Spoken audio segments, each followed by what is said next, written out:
Hey everybody, it's David Dugdale, learningvideo.com. All right, kind of a quick comparison of this 70-300 lens from Sony, full frame glass. I think it's the one that has the most reach right now in terms of the Sony line. This is one I own. This is 70-200 from Sony. This is a constant f4. This is a 4.5 to 5.6. This one's great for outdoors. This one's a bit better for indoors. Although with the new 70-200 2.8, that'll be even better than this lens, obviously. It'll be bigger and heavier, but I don't think it's actually not that much bigger. So I'm going to be definitely taking a look at that one at that point in time. But right now I'm doing a lot of stuff for a summer swim league, and this lens is fantastic for just that.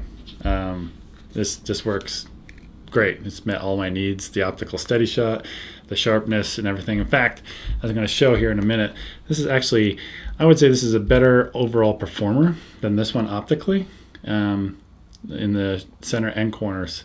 There's something going on with contrast, which I'll demonstrate here in a second. This will be all done in Lightroom, 70-300 on the left, 70-200 on the right, both at f4.5 at 70 millimeters for both. You can see what I was talking about, the kind of the contrast, I would want to say. Maybe the color rendition of the 70-300 is a little yellowish or less contrasty in the center. Sharpness is okay in the center, but when you get to the corners, you'll actually notice the 70-300 is actually sharper than the 70-200 at f4.5. All right, we're still at 70 millimeters, and this time we're going up to f8 to see if anything gets better. So let's go ahead and, which it should. Let's go ahead and take a look at the center. And if you can see, the contrast is looking much better on the left-hand side. I'd say sharpness-wise, they're pretty much a tie. It almost looks like the one on the left is slightly more yellow, so maybe there's some color differences going on here. And let's go ahead and take a look into the corners and see what we get. And probably, as you've guessed it by now, the 70-300 at 70 millimeters is actually sharper in the corners, just barely, than the 70-200. All right, moving on, we're at 200 millimeters. As you can see, I'm actually 198 on the left-hand side, but close enough. They're both at 5.6 at 200 millimeters again. So let's go ahead and see what's going on in the center. As you can see, I'd say contrast-wise, maybe the 70-200 is winning, but sharpness-wise, I think they're both pretty equal in the center. Now we go into the corners. You actually can see, once again, the 70-300 is performing better. And that's usually where I'm using this lens, is like at 200 to 300 millimeters most of the time, especially for sports action type stuff.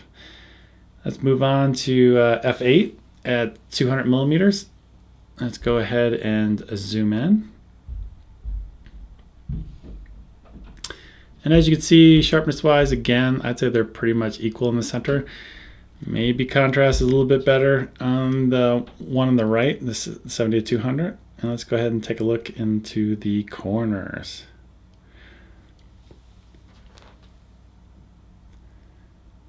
And once again, as you can see in the corners, the 70-300 is actually the better performer here. Looking at the bokeh, this is just Christmas lights. I wanted to see if there's any sort of onion ring effect going on between the difference between the two. Again, this is at 200 millimeters, shooting them both wide open, so 5.6 on the left, f4 on the left, on the right, sorry. And you can see there's a bit of onion ringing going on inside the bokeh balls. It's a little disappointing, but it's not as good as my Canon 70-200 I had years ago. Here I'm looking at chromatic aberration, just backlighting something here, shooting them both wide open.